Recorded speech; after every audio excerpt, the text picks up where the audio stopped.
សូមជឿនរឿងកញ្ជ្រងនៅមាន់ចែមានកញ្ជ្រងមួយដើរទៅឃើញមាន់ចែទុំលើប្រគាតឈើវាចង់ស៊ីមាន់ចែតបនិយាយជាឧបាយកលទៅកាន់មាន់ចែថាសម្លាញ់អើយព្រះអិនត្រាស់ឲ្យខ្ញុំកាន់អញ្ញាមកប្រកាសប្រាប់ដល់បណ្ដាសត្វជាសត្រូវនឹងគ្នាឲ្យរាប់អានគ្នាតទៅមាន់ចែឆ្លើយវិញថាកញ្ជ្រងអើយខ្ញុំក៏ចង់មិត្តជាមួយបងវិញដែរតែចាំមិនតិច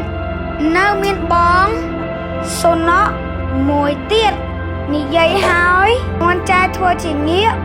រកមើលសុណក់ហើយស្ដីថាបងសំណក់មកហើយកញ្ជ្រងរងចាំបងឯកញ្ជ្រងឮថាឆ្កែមកក៏ផាត់ភ័យព្រោះខ្លួនខ្លាចឆ្កែខាំតើបម្នេះម្នារត់ចេញបាត់ទៅ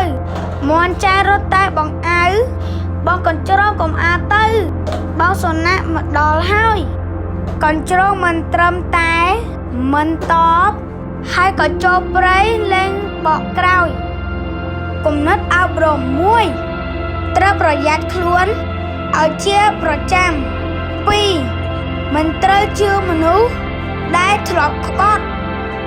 3ត្រូវចេះប្រើល្បិចកលដោះស្រាយជាមួយមនុស្សដែលមានល្បិច